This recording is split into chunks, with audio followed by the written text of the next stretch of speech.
안녕하세요. 저는 중학생 아들을 둔 30대 후반의 아줌마입니다. 마흔에도 초혼을 하는 요즘 아직 마흔도 안 된 제게 중학생 아들이 있다는 게 놀라실 수도 있겠다 싶네요. 보통 아들 또래의 학부모들은 저보다 10살도 많은 분들이 흔하기에 이 나이에 중학생 아들이 있는 제가 좀 특이한 편이기는 하죠. 제가 대학 졸업하기도 전에 임신을 하는 바람에 결혼을 일찍 하게 되었거든요. 그때는 저도 어린 나이라서 참 무섭고 걱정도 많았습니다. 아직 세상 물정 모르는 내가 결혼을 하고 가정을 잘 꾸릴 수 있을지, 아이에게 좋은 엄마가 될 수 있을지 고민이 많았었죠. 저와 남편은 대학 시절 같은 학교에서 선후배로 만난 사이였어요. 남편은 저의 첫사랑이자 첫 남자친구였고 그 시절 저의 유일한 편이자 제 모든 것이었어요. 겨우 남자 하나를 가지고 그렇게 표현한다는 게 우스울지 모르겠지만 그때 제 사정이 정말 그랬습니다. 중학교 시절 부모님을 잃고 하루아침에 고아가 되면서 그 후로 저는 늘 혼자였거든요. 안타깝게도 부모님이 일찍 돌아가셨던 저는 그 후 친척들에게 맡겨져 자라게 되었고 저의 학창시절은 외로움과 두려움으로 가득 차 있었어요. 걷어주신 친척분들께는 감사하지만 그분들이 저를 반기지는 않으셨거든요. 저는 어쩔 수 없이 눈칫밥을 먹으며 자랐고 어린 나이에 그런 생활은 저를 무척 지치게 만들었습니다. 한창 예민하고 감수성 풍부할 나이에 눈치를 보는 것부터 배우며 의지할 곳 하나 없이 지내다 보니 저는 늘 불안한 마음으로 이리저리 휘둘리며 자랄 수밖에 없었습니다. 그런 제가 비뚤어지지 않은 게 다행일 정도였죠.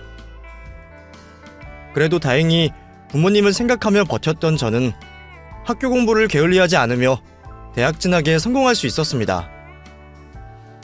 부모님이 남겨두신 얼마 안 되는 재산으로 대학 등록금을 내고 자취를 시작한 저는 또다시 혼자가 되었습니다.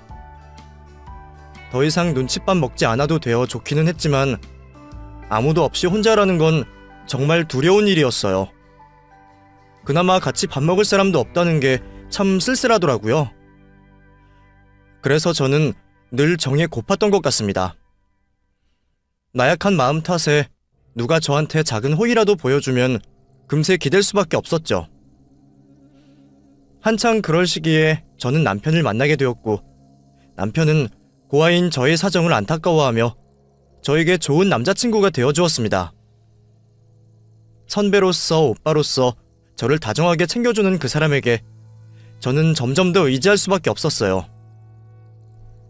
그래서 그때 제게는 남편이 전부나 다름없었죠. 그렇다고 그렇게 일찍 결혼을 할 생각은 없었습니다. 저도 제 나름의 꿈이 있었고 부모님이 마지막으로 남겨주신 돈으로 공부를 하기에 대학 졸업을 하고 제 몫을 해가며 부모님께 보람이 되고 싶었어요. 그래서 대학 졸업만 하면 곧장 취업해서 제 앞가림을 하려 생각하고 있었죠. 하지만 저는 안타깝게도 대학 졸업장을 따지 못했습니다. 4학년에 올라가 졸업 학기만을 남겨두었던 제가 임신을 했다는 것을 알게 되었거든요. 겨우 23살 나이에 임신 사실을 알게 된 저는 걱정을 나누고 상의할 부모님도 없이 너무 두렵고 걱정스러웠습니다. 그런 제가 의지할 곳은 남자친구밖에 없었고 저는 당시 남자친구였던 남편의 의견대로 학교를 그만두고 결혼을 하기로 했습니다. 시어머니께 처음 인사를 드리며 임신 소식을 전했던 날 저는 차마 저를 어찌하지 못하시고 노려보시는 시어머니를 보게 되었어요. 어쩔 수 없이 결혼을 허락하시면서도 고아인 저를 마음에 안 들어 하신다는 걸 느낄 수밖에 없었습니다. 저라고 반대하는 결혼을 하고 싶었던 건 아니지만 그때 저한테 다른 선택지는 없었어요. 저는 저를 책임지고 행복하게 해주겠다는 남편의 말을 믿을 수밖에 없었고 그렇게 이른 나이에 한 남자의 아내이자 엄마가 되었습니다. 당시 남편은 취업 준비를 하던 백수였고 저는 졸업도 하지 못한 대학생이었기에 그런 저희에게 결혼을 하고 신혼집을 얻을 돈이 있을 리 없었죠.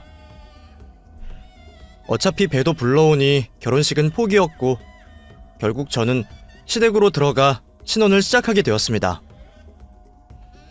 아직 젖살도 빠지지 않은 어린 나이에 저를 반기지도 않는 시댁으로 들어간다는 건 제 발로 지옥불에 뛰어드는 것과 마찬가지였지만 저는 남편을 믿으며 결혼 생활을 시작할 수밖에 없었습니다. 눈칫밥을 하도 먹어서 남의 집 살이는 지긋지긋하다 싶었는데 제 팔자가 그런지 결국 그렇게 되었네요. 그렇게 시댁살이를 시작하게 되었지만 역시 시어머니는 저를 참 싫어하셨습니다.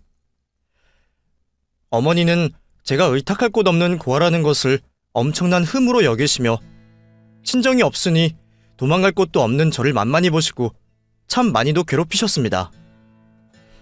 남편과 제가 서로 좋아서 연애를 했는데도 시어머니는 제가 순진한 남편을 꼬신 거라며 재탄만 하셨었죠. 너만 아니었으면 우리 아들은 훨씬 좋은 여자 만나서 결혼할 수 있었어. 이래서 부모 없는 것들은 상정도 하면 안 되는데 말이야. 배운 게 없으니 기집애가 몸이나 함부로 굴리고 남의 인생 망치지. 그런 말을 들을 때마다 너무 상처가 되었지만 제가 실수를 한 게 사실이기에 저는 반박을 할 수 없었습니다. 그러게 내가 좀 더 조심을 했더라면 좋았을 텐데 싶은 생각을 저 역시도 했었으니까요. 그렇게 괴롭히시는 시어머니 때문에 저는 임신 기간 동안에도 제대로 쉴 수 없었습니다. 어렵게 취직한 남편이 돈 벌러 나가 있는 동안 저는 그런 남편보다 더 힘들게 집안일을 해야 했으니까요. 우리 아들은 너 먹여 살린다고 밖에 나가서 고생하는데 네가 마음 편히 누워있으면 되겠어? 네 밥값이라도 해야 하니까 앞으로 우리 집 살림은 네가 다 해라. 제가 시댁에 들어간 후로 시어머니는 당연하게도 저한테 모든 살림을 시키셨고 저는 시댁에 얹혀 산다는 죄로 그런 시집살이들을 당연스럽게 받아들여야 했습니다. 점점 불러오는 배로는 혼자 자리에서 일어서는 것도 힘든데 그 몸으로 눈 떠서부터 잠들 때까지 집안일을 해야 했으니 어떻게 힘이 안 들겠어요? 심지어 제대로 살림이라고 배워본 적 없던 저였으니 말입니다. 살림이라고는 남의 집 얹혀 지내며 눈치껏 설거지하고 청소한 거나 혼자 자취하며 지낸 게 전부였던 제가 시어머니와 시누이까지 4인 가족의 살림을 하기는 버거운 일이었습니다. 청소 빨래는 어떻게 하겠는데 그놈의 음식이 참 손에 익지 않더라고요. 저도 혼자 살면서 사 먹어보기만 했으니 제가 뭘 하겠나요? 겨우 나물이나 무칠 줄 아는 제게 시어머니는 김장을 시키시는 분이셨습니다. 너는 이런 것도 할 줄 모르고 뭐 했어? 아무리 가르쳐줄 부모가 없었다고 해도 애가 눈치껏 할 줄은 알아야지. 배워먹은 것도 없는 게 눈치코치도 없으니 이걸 어디다 쓸 거야? 에이그, 우리 아들은 이런 모질이가 뭐가 좋다고 데리고 다녔을까? 너 이거 죽이 되던 밥이 되던 너 혼자 해라. 혼자 다 해놓기 전까지는 오늘 잠도 못 잘 줄 알아. 알겠어? 그렇게 매일 욕먹고 혼나가면서 배우다 보니 어쩔 수 없이 음식이 빨리 늘기는 했네요. 남들은 몇 년 동안 요리학원 다녀도 못한다는 요리를 저는 단기간에 다 배워야 했거든요. 그마저도 시어머니가 가르쳐주시는 게 아니라서 저 혼자 책 보고 인터넷 뒤져보며 배웠었죠. 시어머니가 가르쳐주신다고 해도 구박밖에 안 하실 테니 저는 차라리 그 편이 나았습니다. 그래도 하다 보니 제가 요리에 재능이 있었는지 생각보다 손맛이 괜찮았어요. 늘 저더러 손도 느리고 둔하다고 구박만 하시던 시어머니도 제 요리 가지고는 타박을 안 하셨으니까요. 쿰뱅이도 구르는 재주가 있다 그러더니 네가 그래도 할 줄 아는 게 있긴 있구나. 음식은 꽤 하네. 처음에 시집 와서는 김치도 담글 줄 모르고 뭐 하나 제대로 하는 법이 없더니 거 봐라. 너도 하니까 다 되잖아. 이러니 내가 너를 혼을 안 낼 수가 있니? 앞으로 요리는 네가 다 도맡아서 하면 되겠다. 그 말이 칭찬은 아니시겠지만 그래도 제가 뭐 하나는 인정받았다는 생각에 저는 기뻤습니다.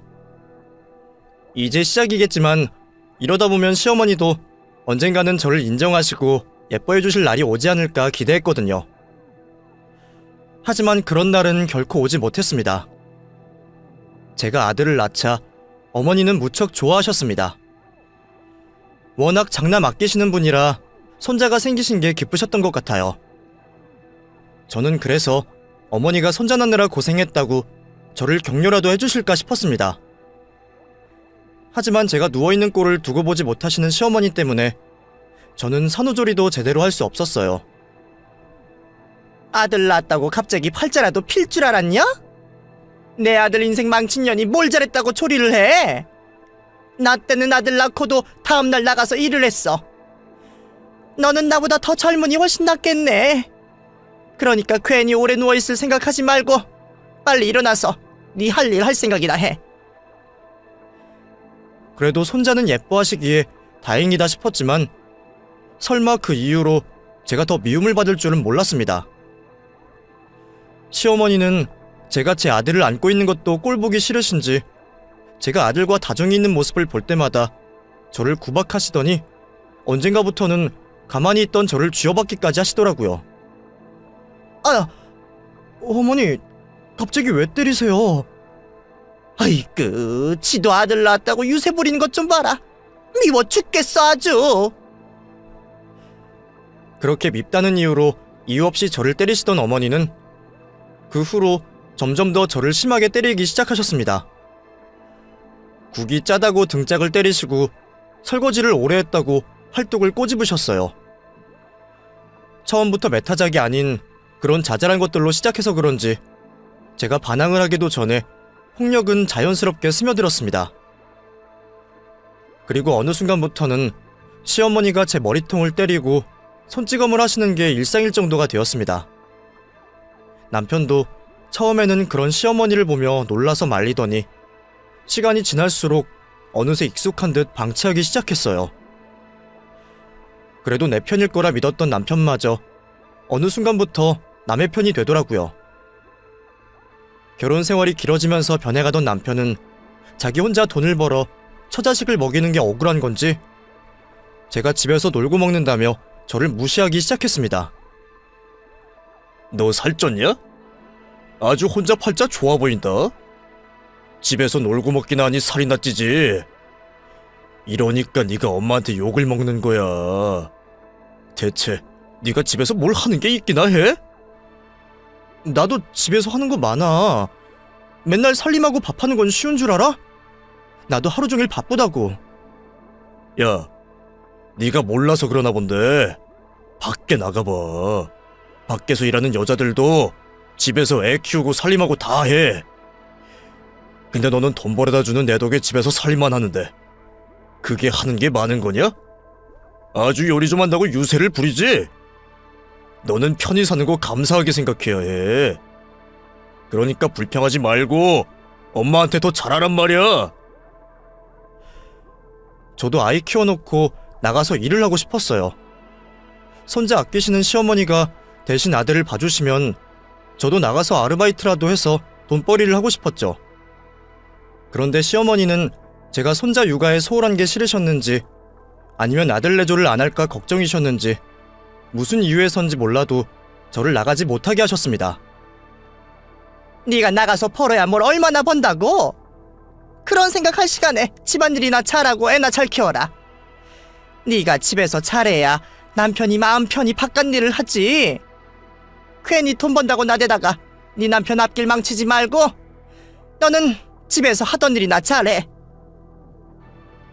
그리고 시어머니는 그런 저를 시댁식모 취급하며 일을 시키셨습니다.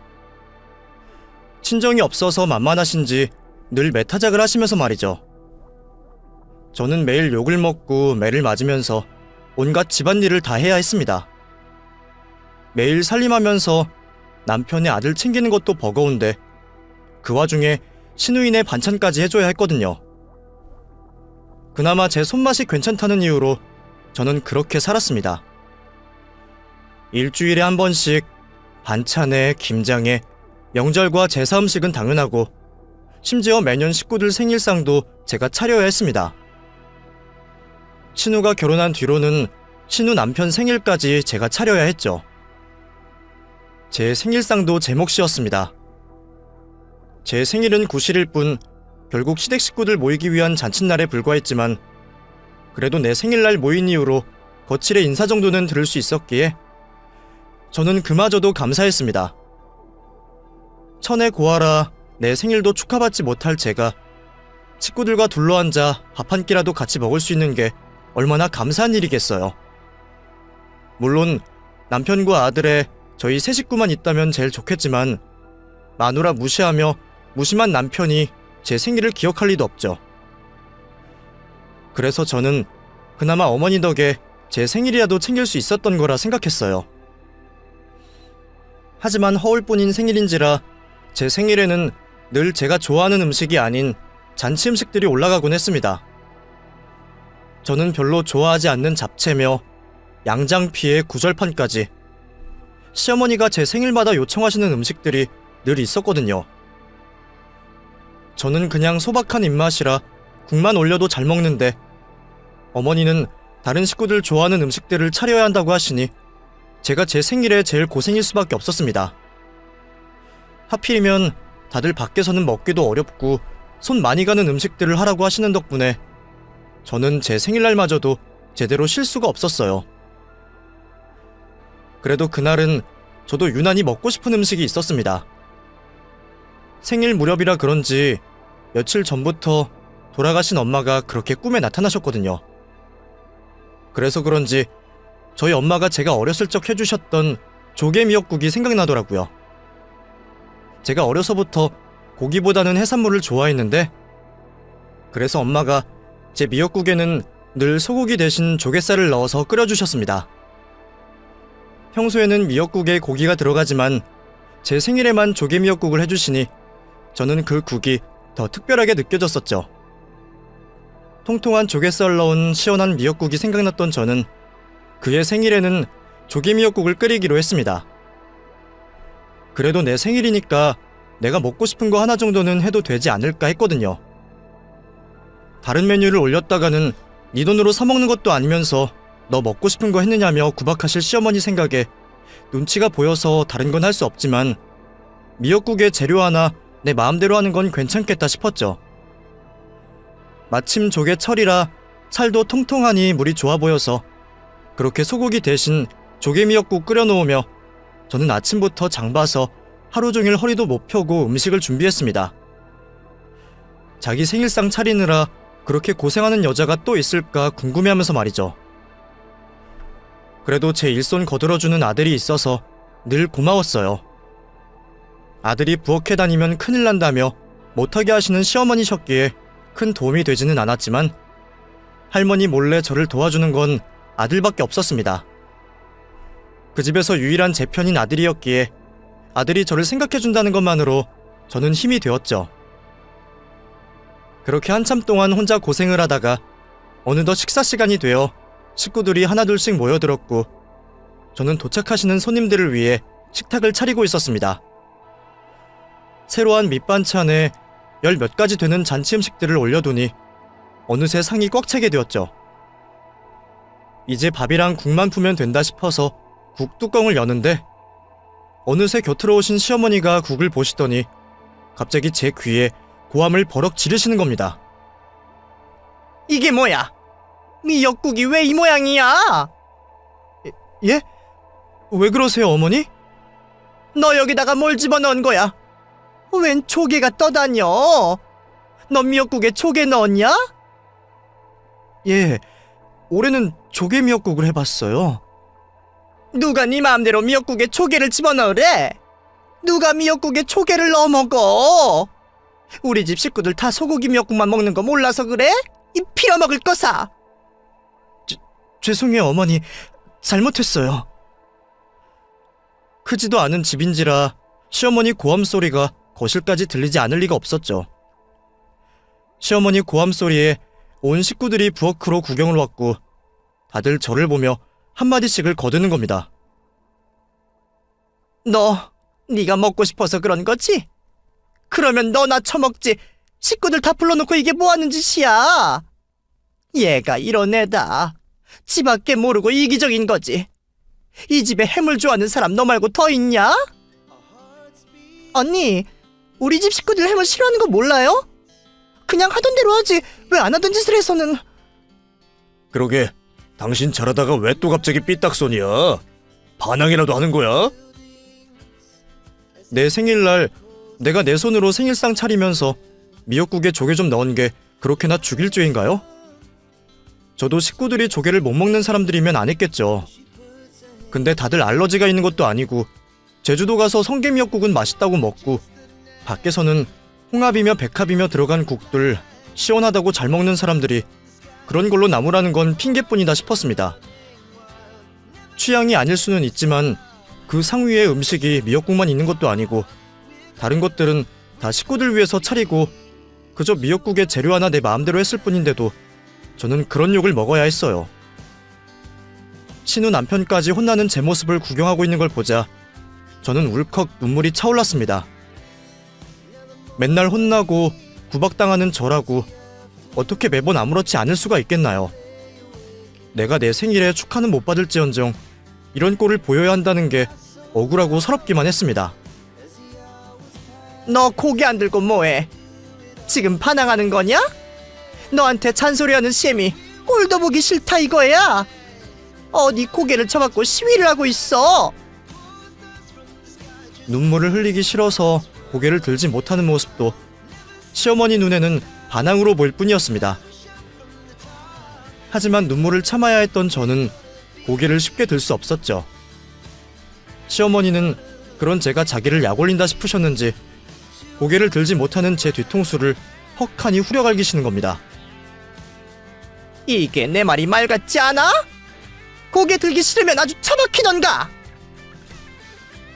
머리를 숙이고 있던 상태로 뒤통수를 얻어맞은 저는 휘청거리며 바닥에 주저앉을 수밖에 없었습니다. 신혼의 식구들도 와있고 제 생일이니 생일날은 그래도 넘어가시려나 했더니 오늘도 여지없이 제게 손찌검을 하시는 어머니셨어요.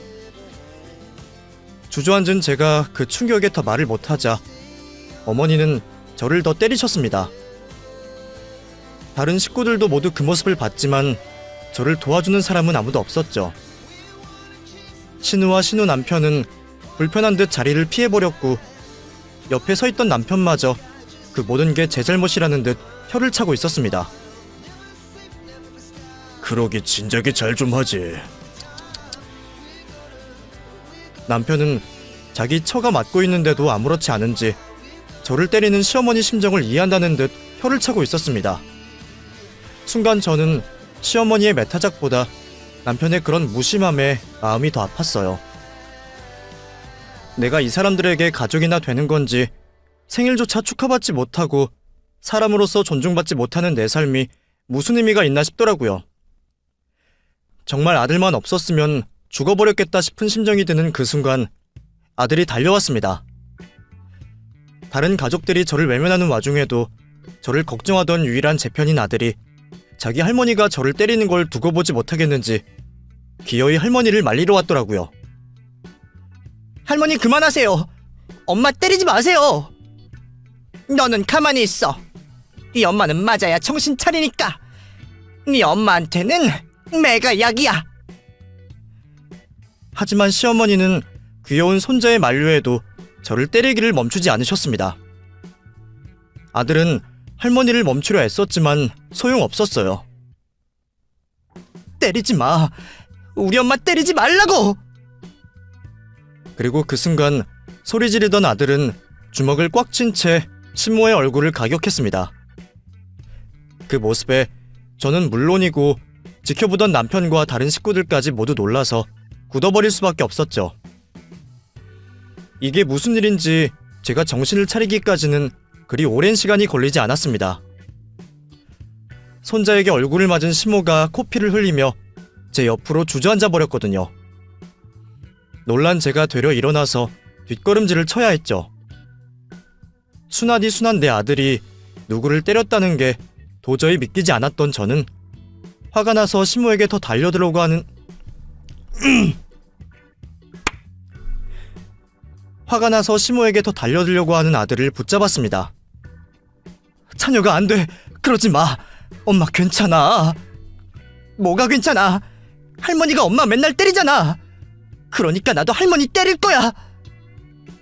아이는 제가 말리는데도 흥분을 가라앉히지 못하고 있었고, 얻어맞은 시몬은 주저앉아 얼굴을 부여잡고 있었습니다. 아이고, 나 죽는다. 아이고. 아프다고 바닥을 구르는 걸 보니 다행히 정신은 있으셔서 다행이다 싶었네요. 그제서야 가족들도 모두 뛰어와서 시모를 살피더군요.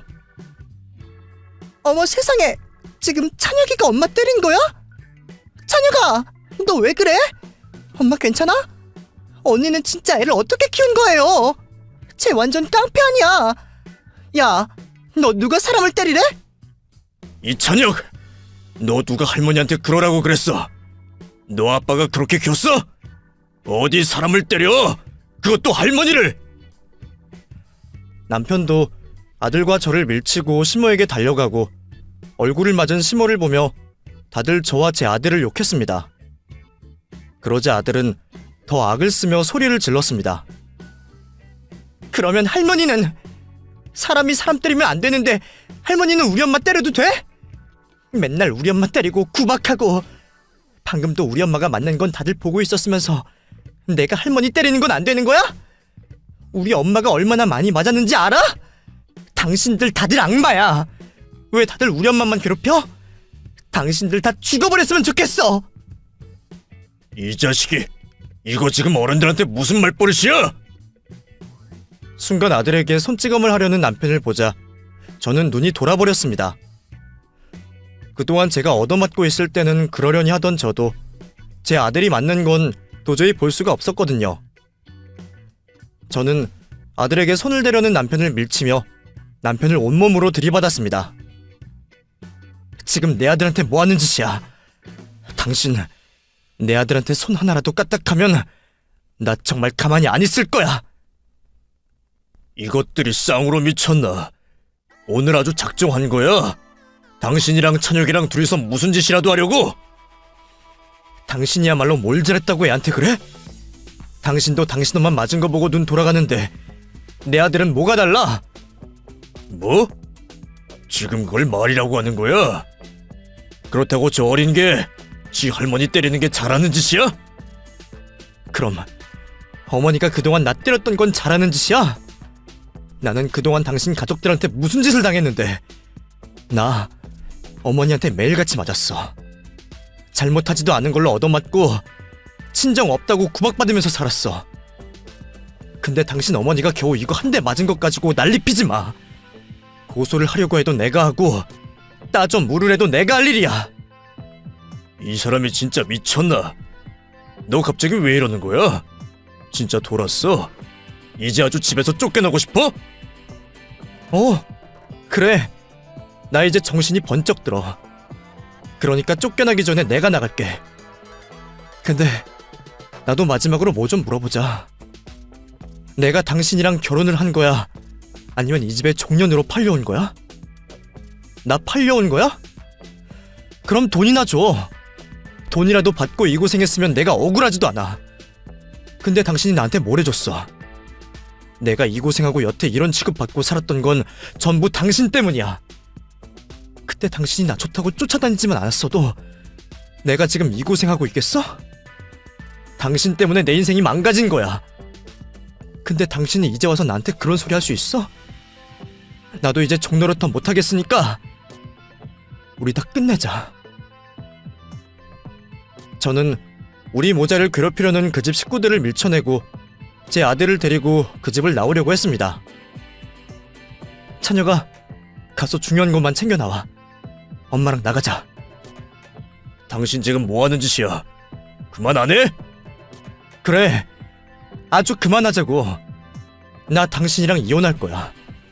당신 식구들도 지긋지긋하고 당신이랑 더 이상 못 살겠어. 당신 이대로 나가면 진짜 끝이야. 네가 나랑 이혼해서 잘 살 수 있을 것 같아? 네가 돈이 있어, 친정이 있어, 뭐가 있어? 어차피 애 데리고 나가봐야 갈 곳도 없잖아. 지금이라도 용서 빌면 그냥 넘어가 줄 테니까 객기는 그쯤 부려. 다 끝내겠다며 나가려는 저를 붙잡으면서도 남편은 저한테 전혀 미안해하지 않았어요. 네가 나가봤자 어디 가겠냐는 그 말에 그동안 남편이 나를 어떻게 생각했는지 확실히 알 수 있었습니다. 자기 말대로 제가 친정도 없고 친구도 없으니 제가 절대로 자기를 벗어나지 못할 거라 생각했던 모양이었죠. 그래서 그동안 나를 외면하고도 괜찮다고 생각했나 봅니다. 나는 고아에 갈 곳 없는 사람이었으니까요. 솔직히 저도 당장 나가서 어딜 가야 할지 두려운 마음이 있었지만 남편한테 그런 말까지 듣고 나니 어떻게든 나가야겠다 싶더라고요. 내가 나가서 굶어 죽던 얼어 죽던 내가 알아서 할 테니까 당신은 신경 꺼. 찬혁이는 내가 데려갈 거니까 애 걱정도 하지 말고. 찬혁아, 이제 가자. 짐을 챙겨 나온 아들의 손을 잡은 제가 현관으로 향하자 그 순간 주저앉아 있던 시모가 벌떡 달려와 제 머리채를 잡으려 하는 겁니다. 이년이 지금 우리 귀한 손주 어디 데려가려고? 나가려면 니년 혼자 나가지. 남의 귀한 장손을 왜 데려가? 찬혁아, 이리 와. 할미한테 와. 너는 우리 집 식구야. 전혀 따라가면 안 돼. 나 이제 할머니 손자 아니야. 이 집 식구도 아니고 우리 엄마 아들이야. 그러니까 나는 엄마 따라갈 거야. 손자한테 얻어맞으면서도 손자를 저버리지는 못하겠는지 손자를 붙잡는 할머니를 보며 제 아들은 끝까지 치를 떨었습니다. 아직 성인도 되지 못한 어린아들의 눈으로 보기에도 이 집 식구들이 제정신은 아니었겠죠. 아들은 자기를 붙잡는 시모의 손을 떨쳐내며 먼저 신발을 챙겨 신었습니다. 그러자 시모는 타겟을 바꿔 저를 붙잡고 느려지려 했지만 이번에는 제가 가만히 있지 않았죠. 저는 더러운 시모의 손을 쳐내며 그대로 밀어버렸고 제게 밀쳐진 시모는 바닥으로 쓰러졌습니다. 다시 한번 내 몸에 손대면 당신 그 손모가지도 가만히 안 둘 거야! 그리고 저는 도망치듯 아들의 손을 붙잡고 그 집을 나왔습니다. 뒤에서 누가 쫓아올까 싶어서 나가자마자 택시를 잡아타고 동네를 벗어나야 했어요. 목적지도 없이 무작정 택시를 타면서도 저는 심장이 떨려 혼이 났습니다. 무려 10여 년을 그 집 문턱을 벗어나지 못해서 그런 꼴을 당했었던 제가 이제야 그 집을 벗어나게 되었네요. 아까는 저도 모르게 말이 술술 나왔는데 그 집을 벗어나고 보니 내가 지금 대체 무슨 짓을 한 건지 제대로 이성이 돌아오지 않더라고요. 다만 옆에서 제 손을 잡아주는 아들의 따뜻한 손만 느껴질 뿐이었습니다. 저는 아들과 함께 저의 유일한 지인의 집으로 찾아가게 되었습니다. 이런 일로 연락을 해도 되려나 싶지만 제가 도움을 구할 곳이 달리 없더라고요. 그래도 그 언니라면 나를 도와주지 않을까 싶은 마음에 어쩔 수 없이 전화를 하게 되었죠. 그 언니는 예전에 제가 찬혁이를 낳고서 같은 병원에서 만난 언니였어요. 그때 남편이 돈 아낀다고 6인실을 잡았는데 다른 산모들은 죄다 1인실을 쓰는 바람에 그 병실에 저와 그 언니 둘뿐이었거든요. 언니야, 남편이 돈 아낀다고 그러는 게 아니라 늦게 와서 병실이 없어서 그랬던 거지만 덕분에 제가 친구를 사귀게 되었죠. 언니와 저는 그렇게 병원 동기가 되었고 그 후로도 아이들 문제로 가끔씩 연락을 하고 지냈습니다. 저는 매일 시댁에 시달리고 언니는 일하느라 바빠서 자주 만나지는 못했지만 왠지 그 언니랑은 자주 만나지 않아도 꾸준히 연락을 주고받으며 안부를 묻곤 했었어요. 제가 시댁을 도망쳐 나왔던 그날도 아들을 빼고 저한테 유일하게 생일 축하 인사를 해주었던 사람이 그 언니였습니다. 사실 언니도 제 시댁 사정을 대충은 알기에 그전부터 이혼 얘기를 했었거든요. 어쩌면 그래서 제가 집을 뛰어나왔다고 하면 언니가 도와주지 않을까 싶었어요. 다행히 언니는 갑작스럽게 찾아온 저를 흔쾌히 반겨주었습니다. 세상에, 진이야, 갑자기 이게 무슨 일이야? 어머, 찬혁이도 왔구나. 춥겠다. 얼른 들어와. 언니, 나 집 나왔어. 남편이랑 이혼하려고. 지난 몇 년 동안 저희 시댁과 남편 이야기를 들으며 이혼하려고 노래를 부르던 언니도 제가 설마 제 생일날 이혼을 결심하게 될 줄은 몰랐을 겁니다. 그래서 많이 놀라 보이던 언니는 그럼에도 저를 정말 따뜻하게 받아주었어요. 몇 번 와보지 못했던 언니 집은 마치 친언니가 있었더라면 이랬을까 싶을 정도로 친정집에 온 것처럼 따뜻했습니다. 언니는 저와 아들이 진정할 수 있도록 기다려준 뒤 제게 상황을 물었습니다. 제가 언니와 얘기를 나누는 동안 저희 아들은 동갑 친구인 언니 아들과 방에 들어가 있었죠. 애들은 게임이라도 하라고 했으니까 이제 편하게 얘기해봐. 대체 무슨 일이 있었던 거야? 아까 문 여는데 네가 귀신이라도 본 것처럼 넋 빠져서 있었던 거 알아? 거기다가 그동안 잘 참던 애가 갑자기 생일날 이혼을 하겠다니 이게 무슨 일이니? 오늘 식구들이랑 다 같이 생일밥 먹는다고 했잖아. 지금쯤 한참 밥 맛있게 먹고 잘 있겠다 싶었더니 설마 집에서 무슨 일이라도 있었던 거야? 어렵게 찾아왔으면서도 순간 말을 꺼내기가 쉽지 않았습니다. 제가 그동안 언니에게 한풀이 하듯이 시댁 얘기를 몇 번 한 적은 있었지만 그건 그냥 시어머니가 저를 고아라고 구박하고 남편이 제게 무심하다는 것과 제가 돈 때문에 걱정한다는 것 정도였죠. 제가 시모에게 매일 얻어맞고 사람 구실도 못 받는다는 건 말을 하지 못했었어요. 저도 그 와중에 창피한 게 있기는 있었는지 다른 시댁 식구들 생일상까지 차리고 내 생일상마저 내가 차리면서도 생일 미역국에 조개 넣었다고 얻어맞고 산다는 소리는 차마 제 입으로 할 수가 없었거든요. 그래서 그런 얘기를 언니에게 처음 했던 저는 한참 동안 눈물을 삼킨 뒤에야 조금씩 제 사연을 전할 수 있었습니다. 제가 그동안 시모에게 시집살이를 넘어 인격모독을 당하며 별것 아닌 일로 맞으며 살았던 이야기를 듣게 된 언니는 충격에 말을 잇지 못했어요. 저도 그동안 매일 당하다 보니 그냥 일상이라 별것 아닌 것처럼 느꼈던 것 같은데 막상 저도 제 입으로 얘기를 꺼내보니 내가 참 험한 꼴을 당했다는 걸 뒤늦게서야 깨닫게 되었습니다. 남들이 듣기에는 놀랄만한 일이 저한테는 너무 익숙한 일상이었다는 게 또 다른 충격이었죠. 너 바보야? 그런 걸 왜 참고만 있었어? 그런 일이 있으면 진작 뛰쳐나왔어야지. 언니도 알잖아. 나 친정도 없고 갈 곳 없는 거. 대학 졸업도 못하고 남편 만나서 찬혁이 낳고 돈도 뭣도 없는 내가 이혼 결심이 어떻게 쉬워. 솔직히 오늘 찬혁이가 자기 할머니한테 그러지 않았더라면 나 오늘도 참았을 거야. 사람이 웃긴 게 그런 일을 계속 당하다 보면 익숙해지나 봐. 나 방금 언니한테 말하기 전까지는 내가 당한 일이 그렇게 특별한가 싶기까지 했었다?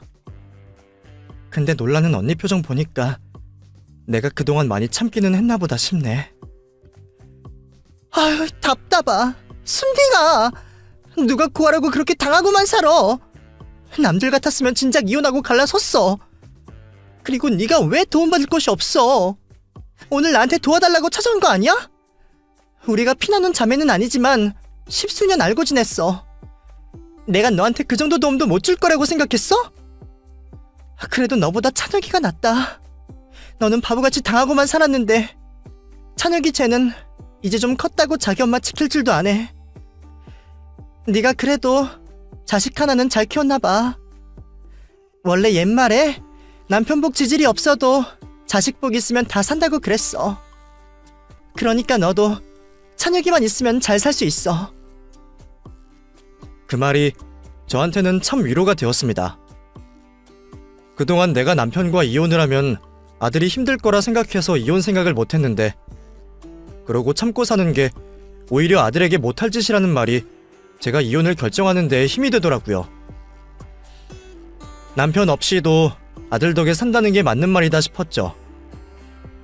언니는 자기가 무슨 일이 있어도 저와 찬혁이를 도와주겠다며 이번에야말로 꼭 이혼을 하라고 해주었습니다. 그 말에 저는 기필코 남편과 이혼을 하고 포기했던 제 삶과 행복을 되찾기로 결심했죠. 찬혁아, 엄마, 아빠랑 이혼할 거야. 그럼 너 엄마랑 같이 살 거야? 당연하지. 그러려고 같이 집 나온 거 아니야? 나는 엄마가 어디 가든 따라갈 거야. 근데 그러면 앞으로 힘들어질 수 있어. 엄마가 일자리 구하려면 오래 걸릴지도 모르고 남의 집에서 눈칫밥 먹으면서 살아야 할지도 몰라. 엄마가 어릴 적에 그렇게 살아봐서 그게 얼마나 힘든지 알거든. 그래서 찬혁이한테는 그런 일 안 만들어주고 싶었는데 엄마가 아빠랑 이혼하면 얼마나 더 힘들어질지 몰라. 그래도 괜찮아? 그런 건 다 괜찮아. 밥 못 먹고 돈 한 것보다 엄마가 힘든 게 더 싫어. 그러니까 이혼해, 엄마. 저는 훌쩍 자라서 제 편이 되어준 아들에게 너무나 고마웠습니다. 어느새 이렇게 커서 나를 위로해주는 건지 늘 어린애 같기만 하던 아들이 이제는 저보다 어른처럼 든든해 보이더라고요. 아들까지 그런 말을 해주니 저도 더 이상 핑계를 댈 수는 없었죠. 고생을 감수하더라도 이혼을 하라는 아들의 말처럼 저는 무슨 일이 있어도 남편과 제대로 이혼을 하기로 했습니다. 위자료나 재산 분할을 받겠다고 소송을 할 생각은 아니었습니다. 그동안 그 집 종년 노릇하면서 고생한 건 아깝지만 그 집에서 돈 한 푼 못 받더라도 내 아들 양육권만 있으면 저는 상관없었습니다. 저는 저희 모자를 도와주겠다는 언니의 도움으로 곧장 이혼 전문 변호사를 만나게 되었습니다. 갈 곳도 없고 돈 한 푼 없는 제가 변호사를 만난다는 건 분에 넘치는 일이었지만 다행히 저같이 어려운 사람들을 도와주시는 분들이 계시더라고요. 상담은 100% 무료로 진행되고요. 수임료는 재판 끝나면 주셔도 되니까 걱정하지 마세요. 그러기 위해서라도 저희 꼭 이겨야겠죠? 힘들겠지만 어머니가 많이 노력하고 버텨주셔야 해요. 이런 싸움은 지치지 않는 것만으로도 반은 이기는 거거든요. 그럼 저희 찬혁이를 위해서라도 열심히 해봅시다. 그 변호사님은 저처럼 어려운 위기에 처한 엄마들을 도와주시는 분이셨습니다. 국선 변호사를 오래 하셨고 지금도 무료 법률 상담을 하고 계신다 하더라고요. 수임료도 다른 변호사들에 비해 무척 싸고 심지어 상담비는 무료였어요. 그동안에는 돈 걱정에 변호사 알아볼 생각은 하지도 못했었는데 그런 좋은 분을 만나게 되어 얼마나 다행이었는지 모르겠습니다. 부모님 돌아가시고 세상이 나를 버렸다 생각했는데 아직은 세상이 저를 버리지 않았구나 안심이 되더라고요. 덕분에 저는 변호사님의 도움으로 남편과 이혼 소송을 진행할 수 있었습니다. 그 집에서는 제가 정말 소송까지 할 줄은 몰랐던 건지 무척이나 당황을 하더라고요. 당신 진짜 왜 그래? 그 정도 했으면 됐으니까 이제 그만하고 들어와. 어머니도 별 문제 없으시고 당신이 찬혁이 데리고 돌아만 오면 다 용서해 주시기로 하셨어. 어머니랑 영애가 당신 고소하겠다는 거 내가 겨우 말렸으니까 이제 들어와. 이혼소송 이런 것도 나 진짜 황당하긴 하지만 이만하면 나도 그냥 넘어가 줄게. 나 당신한테 봐달라고 한 적 없어. 고소하려면 하라고 해. 나도 진단서 다 받아놨고 맞고소하면 그만이야. 내가 이제 와서 그런 게 무섭겠어? 당신 끝까지 해보겠다 이거야? 당신 엄마 맞아? 찬혁이 생각은 안 해? 애를 생각해서라도 이혼은 안 되는 거지. 우리 둘이 잘 해결하면 되는 거지. 왜 죄 없는 애까지 끌어들여? 우리 찬혁이 아직 어른 되려면 한참 멀었어. 아직 내가 필요한 나이라고. 거기다가 당신이 무슨 수로 혼자 애를 키우려고 그래? 경제력 없으면 법원에서도 양육권 인정 못할걸? 그때까지 괜히 양육권 뺏기고 후회하지 말고 내가 받아준다고 할 때 적당히 해. 그래. 법원에서 뭐라고 할지 나도 참 궁금하네. 그러니까 당신도 나한테 말하지 말고 변호사나 구해. 법정에서 볼 때까지 연락하지 말고. 남편은 끝까지 저를 만만하게 보고 어떻게든 저를 구슬려 보려 했지만 저도 이제는 그런 말에 겁을 먹거나 흔들리지 않았습니다. 변호사님이랑 이미 그런 얘기들은 전부 끝마친 상태였거든요. 경제력이 없으면 아이를 데려가기 힘든 건 맞지만 저 같은 경우에는 찬혁이가 어린 나이도 아니고 아이의 의사가 제일 중요했습니다. 그리고 저도 이혼만 하면 무슨 일이든 할 수 있으니 경제력도 큰 문제가 아니었어요. 남편은 저를 미련 반푼이로 생각하니 자신만만한 거겠지만 결국 참는 자가 이기는 법이었습니다. 법원에서는 결국 죄 없는 제 편을 들어주셨거든요. 저는 남편에게서 50%의 재산 분할을 받게 되었고 시모에게서 정신적, 육체적 피해 보상에 대한 위자료를 청구할 수 있었습니다. 그리고 아들의 의견에 따라 아이의 양육권은 제가 가져가기로 했죠. 판결을 받고서도 남편은 받아들일 수 없다며 난리를 피웠지만 감정에 호소한다고 해서 결과가 달라질 일은 없었습니다. 덕분에 저는 변호사님께 수임료도 무사히 드릴 수 있었고 아들과 함께 새 출발할 수 있는 돈까지 받아내게 되었어요. 변호사님이 아니었더라면 돈 한 푼 못 받고 겨우 이혼만 하기에도 힘들었을 텐데 제게는 정말 은인이셨습니다. 이혼을 하고서 생각해보니 저한테 든든한 지원군이 꽤 많았더라고요. 재판을 도와주신 변호사님과 저를 안전하게 집에서 지낼 수 있게 해준 언니, 그리고 작은 몸으로 엄마를 지키려고 노력한 저희 아들까지 제 편은 이렇게나 많았습니다. 그걸 그동안 저만 모르고 외롭고 어두운 감옥에서 10수년을 보냈었네요. 덕분에 이제라도 자유를 얻은 게 정말 다행이었죠. 그렇게 오랜 세월 고통받았던 만큼 저도 이제는 더 이상 힘들지 않고 행복해지고 싶었습니다. 그 후로 저는 재산 분할받은 돈으로 아들과 함께 지낼 방을 얻고 집 근처에 작은 가게를 얻게 되었습니다. 제가 무슨 일을 할 수 있을지 곰곰이 생각해봤는데 아무래도 제가 제일 잘하는 일이 딱 하나밖에 없더라고요. 그렇게 나를 미워하던 시댁 식구들마저도 인정할 수밖에 없었던 저의 손맛이었죠. 언니는 제가 반찬 가게를 하면 잘할 것 같다며 적극적으로 응원을 해주었고 덕분에 저는 처음으로 제 가게를 가지게 되었습니다. 세평남짓 가게에서 저희 아들 이름을 걸고 반찬 가게를 차리게 되었죠. 하루 종일 반찬 만드는 건 고되지만 워낙 고생을 해서 그런지 이런 건 고생도 아니에요. 오히려 바쁠수록 돈이 많이 벌리는 거니까 기분이 좋죠. 제 힘으로 돈을 번다는 게 이렇게 즐거운 일인지 저는 이제서야 알게 되었네요. 제 나이 이제 곧 40이 적은 나이는 아니지만 새 출발하기에는 꽤 이른 나이가 아닐까 싶어요. 잘못된 결혼으로 저의 20대 청춘은 모두 져버렸지만 이제서야 자유를 찾게 된 저는 앞으로 다가올 제 40대를 더 행복하게 맞이할 수 있을 것 같습니다. 그럼 여러분들도 저와 저희 아들의 행복을 빌어주시기를 바라며 눈물겨웠던 저의 이야기는 여기서 마무리하도록 하겠습니다. 감사합니다.